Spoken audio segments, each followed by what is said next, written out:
Hoje, qual é a avaliação da Secretaria Municipal de Saúde para essa quantidade de casos que hoje a gente tem? Primeiro, a gente avalia que nós conseguimos sair da primeira fase de estado crítico, que foram as primeiras semanas da chegada da doença, e o processo foi um processo de adoecimento muito rápido. Quando aconteceu o primeiro caso, logo em seguida houveram uma sequência de inúmeros casos, a população se alarmou. As unidades ficaram abarrotadas de pessoas, diuturnamente. Nós temos unidade que funciona 24 horas. Então hoje a gente já melhorou tanto a rede de serviço, com ampliação de outras portas de serviço, 2 unidades de acolhimento para trabalhadores, para o sistema de segurança, seus familiares, para a comunidade em geral no bairro Centro, que hoje está atendendo uma média de 25 a 28 pessoas dia, para o tanto que já atendeu no início. A gente considera avanços, tanto do ponto de vista de atendimento, como do ponto de vista de diagnóstico esclarecido, não é? O que nos preocupa de sobremaneira e preocupa o mundo todo é exatamente o número de óbitos.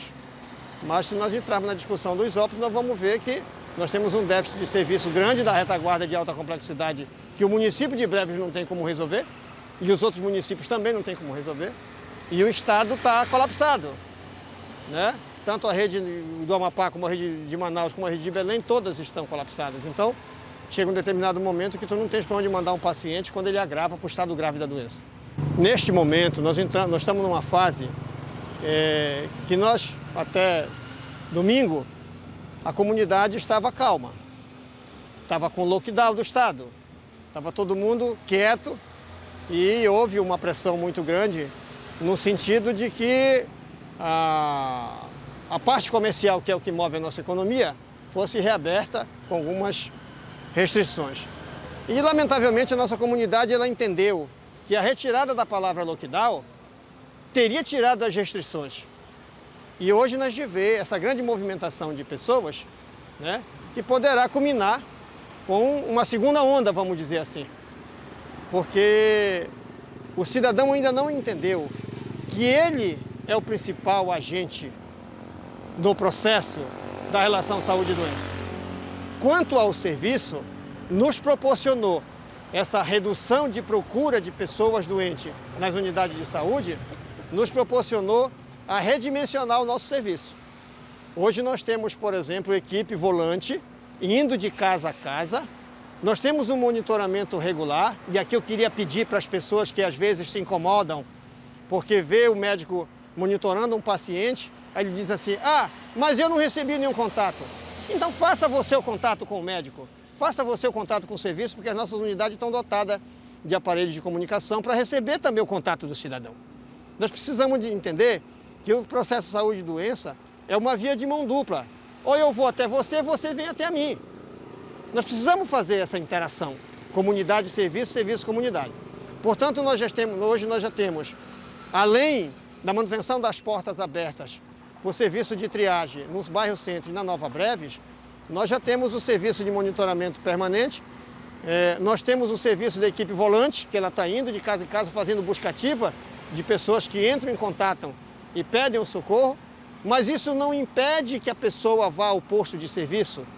Nós não temos ainda a condição de atender todas as pessoas adoecidas no seu domicílio. Por outro lado, é preciso também que vá na unidade para que você faça uma anamnese, o médico possa fazer uma anamnese mais detalhada e possa dar o melhor encaminhamento de tratamento possível a essas pessoas. Segundo passo importante, nós estamos saindo para a zona rural. Até então nós estávamos presos na cidade porque a demanda exigia uma permanência, um olhar e um atendimento de maior monta na cidade. Nós conseguimos essa calma momentânea, que eu espero que permaneça, e vamos descer a partir agora deste final de semana, nós vamos descer para a zona rural. Aí pergunta, e por que demora para a zona rural?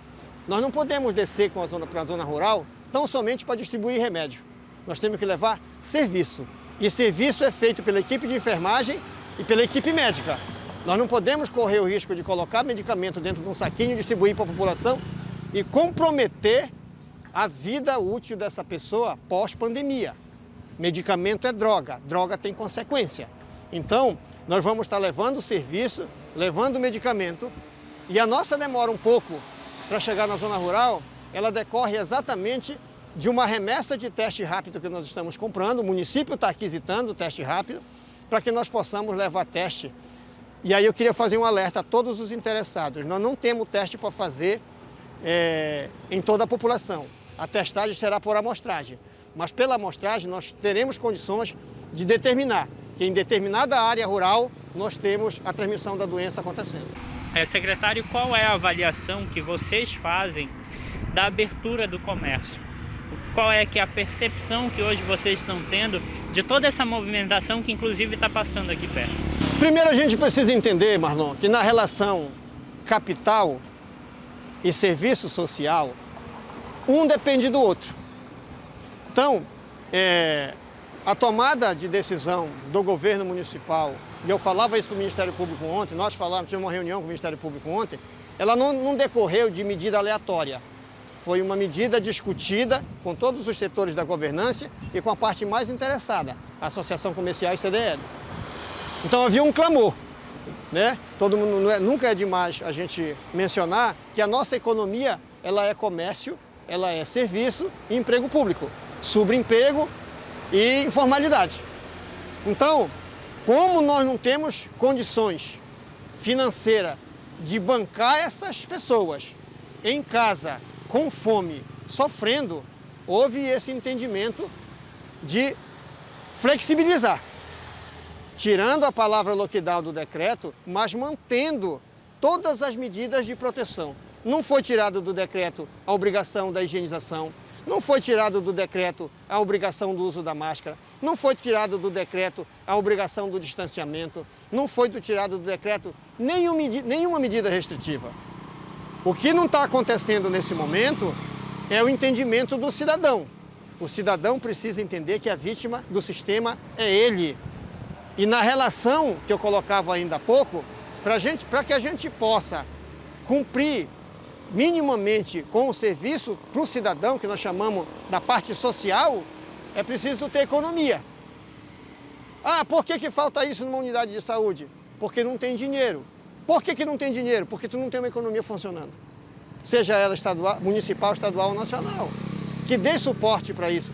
Então, eu dizia ontem na nossa reunião, e falo com muita tranquilidade para todos, todo mundo está assustado com o que está acontecendo, mas na verdade, o coronavírus, ele veio só mostrar as vísceras do Sistema Único de Saúde na região do Marajó. Nós temos um déficit secular de serviço de saúde no Marajó. E agora apareceu a deficiência com mais clareza. Quando você procura um leito de UTI, você não tem. Quando você procura uma diálise, você não tem. Quando você procura um serviço especializado, você não tem na região. E nós estamos falando isso só durante a existência do Hospital Regional em 10 anos. Nós estamos brigando por conta para a implantação da diálise. Quantos pacientes nós já perdemos por falta de diálise? Quantas famílias nós já remanejamos daqui de qualquer jeito para fazer diálise em Belém, a zona metropolitana? Quantos terão que morrer ainda por falta da diálise na nossa região? Uma região que, eu volto a dizer, produz criança, economicamente vive numa agricultura de subsistência, que sobrevive do poder público. Portanto, toda essa mistura faz com que houvesse uma necessidade de uma, digamos assim, um afrouxamento. E a comunidade entendeu o contrário. Acabou o lockdown do Estado, então agora a gente pode fazer tudo. E desceram para a rua. Isso poderá ter consequência muito ruim para o poder público, que continua com a deficiência de prestar serviço de uma monta maior, né? Nós adaptamos tudo que nós tínhamos para adaptar. Transformamos a nossa UPA numa unidade de retaguarda municipal com 23 leitos, mas não temos mais como meter leito lá dentro. Vou contar uma experiência rápida aqui. Segunda-feira eu fui na lotérica. A cidadã chegou, perguntou quem era aquele último da fila, o cidadão disse, não, pode chegar para cá. Aí eu dizia para ele, chegar para cá não, senhor, vamos manter o distanciamento. Porque daqui a pouco amontou aqui na porta da lotérica, depois amontou ali, depois amontou aqui na frente, que é na feira de hospital regional, e depois amontou no cemitério. Aí todo mundo se arvora a se assustar. Mas as mesmas pessoas que se arvoram a se assustar, as mesmas pessoas que cobram do governo municipal ações e medidas de contenção, são as mesmas pessoas que estão na rua circulando, às vezes sem ter o que fazer, de forma desnecessária, que não quer respeitar a orientação do Estado e nem do município com relação às medidas protetivas.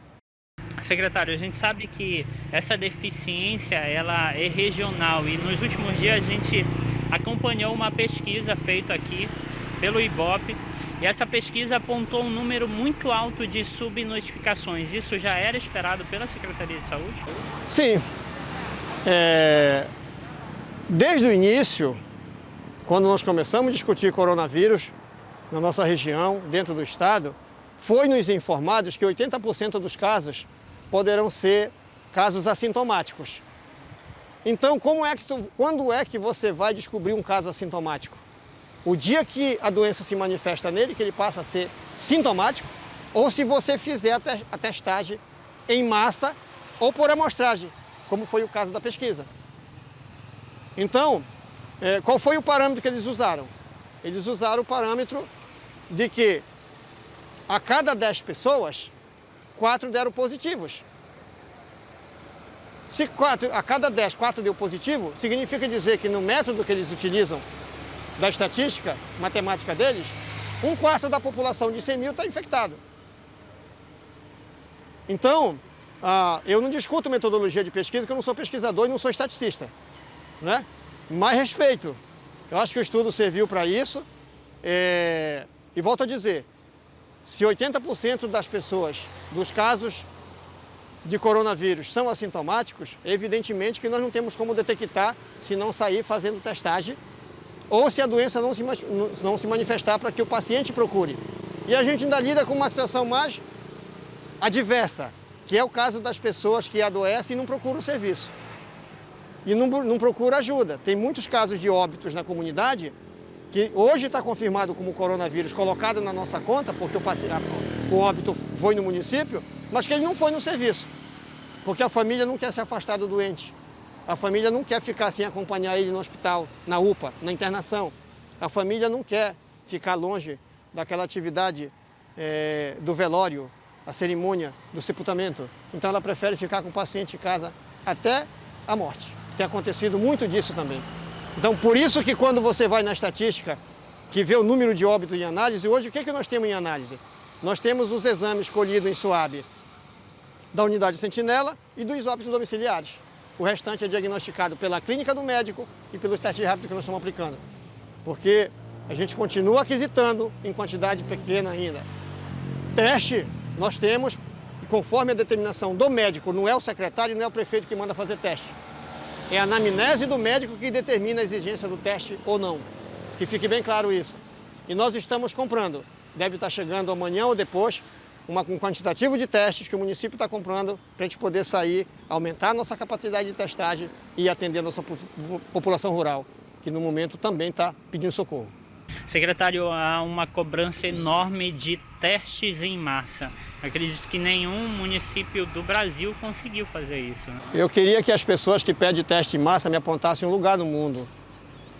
Não existe. Pode existir uma necessidade, sim, mas não existe a capacidade operacional de fazer, porque teste rápido não é uma coisa barata. E nós não temos. E eu queria fazer um parênteses aqui para esclarecer uma coisa que vem me incomodando muito. Tem muitos desocupados em redes sociais acusando o município de ter recebido 12 milhões de reais para a Covid. Eu queria esclarecer para essas pessoas o seguinte: antes de qualquer notificação inverídica, procurasse saber a veracidade dos fatos. Eu estava consultando o nosso financeiro hoje, especificamente para a Covid, o município de Breve recebeu uma remessa de 1 milhão do governo do estado lá no final de março para abril, aliás, do governo federal, e 200 mil do governo do estado, que era a dívida que o governo do estado tinha conosco. Eles adiantaram para a gente, para a Covid. O que estão falando besteira em rede social aí, acusando o município de ter recebido, é exatamente o recurso do orçamento de guerra que o Congresso Nacional aprovou, mas que até o momento não foi sancionado pelo presidente da República. Portanto, estão trabalhando com números fictícios, acusando levianamente o município de ter recebido dinheiro de uma lei que não foi nem sequer sancionada pelo presidente da República. É preciso que o cidadão entenda, volto a dizer, A maior vítima do sistema é o cidadão. Então é preciso, meu amigo, minha amiga, que você entenda que as regras de restrição não foram retiradas por nenhuma recomendação. Então qual é a recomendação primária? Só saia de casa quando necessário. Fique em casa, se mantenha protegido, proteja os idosos que estão pagando a conta da irresponsabilidade do jovem, do homem maduro, são os idosos. Não adianta você guardar um idoso em casa e você ficar transitando para tudo quanto é lado, levando infecção da rua para dentro de casa. Ninguém entende por que acontece muito óbito de idosos, se o idoso está em casa. Mas quem leva é o jovem, quem leva é o assintomático. Então, o cidadão precisa entender que se não houver participação efetiva da sociedade na prevenção da doença, cumprindo os protocolos de isolamento, cumprindo as medidas restritivas, mantendo o processo de higienização, mantendo o processo de uso de máscara, nós não sozinhos, o poder público não vai resolver o problema do adoecimento de breves do Marajó, do Pará, do Brasil e do mundo. O cidadão precisa participar ativamente disso. Do contrário, nós vamos num afã de querer ganhar alguma coisa agora, nós vamos perder a coisa mais importante que nós temos, que é a nossa vida. E aí todos nós estamos sujeitos. Seja o repórter, seja o secretário, seja o prefeito, seja o médico, seja o profissional de saúde, seja quem for. Mas principalmente o cidadão. O cidadão precisa olhar para ele como a peça mais importante do processo. E dentro desse processo de importância do cidadão, viver ainda é a melhor coisa que nós temos. Secretário, você já tem informação de quantos leitos de UTI breves, na verdade não pode se dizer nem quantos tem à disposição de breves, mas à disposição da região do Marajó das Florestas? No âmbito do estado, em breves, nós temos 6 leitos de UTI no Hospital Regional, é o que me consta, e 8 leitos de UCI no Hospital de Campanha. O que é o UCI? É a Unidade de Cuidados Intermediário, né? E a UTI é a Unidade de Tratamento Intensivo. Existe diferença de uma definição para outra. E o que mais incomoda a gente, além desse pouco número de leitos de retaguarda de média e alta complexidade para a Covid, é exatamente o sistema regulatório do Estado, que em vez de deixar uma regulação regionalizada para que nós pudéssemos estar transferindo pacientes dos outros municípios diretamente para o Hospital de Campanha, que para isso ele foi criado aqui, ele me joga no sistema estadual e não consegue redirecionar o paciente de Portel para Breves, de Gurupá para Breves. Para Breves, quando eu falo, não é para o município de Breves, é para o Hospital Regional que está em Breves, é para o Hospital de Campanha que está em Breves. Isso também a gente precisa esclarecer essa dicotomia que existe no que o Estado tem em Breves e o que em Breves é para Breves. Porque hoje nós pagamos uma cobrança muito grande para a comunidade dos outros municípios, porque ele diz assim, Breves não recebe, Breves não quer receber. Quando ele diz que Breves não quer receber, ele não está dizendo que é o Estado que não quer receber aqui, ele está dizendo que nós que não queremos receber. E não é assim. Cada município tem sua rede e a rede dos municípios drena para dentro da rede do Estado, que está dentro do território de Breves. Existe um clamor hoje, uma articulação muito grande entre o próprio Ministério Público e as Secretarias Municipais de Saúde, no sentido de retornar com a regulação regionalizada, para que nós possamos utilizar de forma eficiente o que nós temos de estrutura de rede do Estado para a região do Marajó II. Eu volto a pedir, eu volto a conclamar a todos de bom senso. Vamos manter as medidas restritivas que nós começamos a trabalhar desde o mês de março. Manter a higienização das mãos, manter o uso da máscara, manter os distanciamentos nos locais. Só vamos sair quando necessário. Proteja os idosos em casa, fique em casa também. Essa movimentação que a gente está acompanhando aqui poderá ter consequência muito desastrosa, não só para o poder público, que gere o serviço, mas principalmente para você, cidadão, que está se expondo de uma maneira muito grande dentro de um cenário de transmissão de doença ainda muito grande. E a gente precisa preservar a vida, mas não basta a sua vontade do prefeito, do vereador, do secretário e do trabalhador de saúde. É preciso que você também tenha interesse de preservar a sua vida.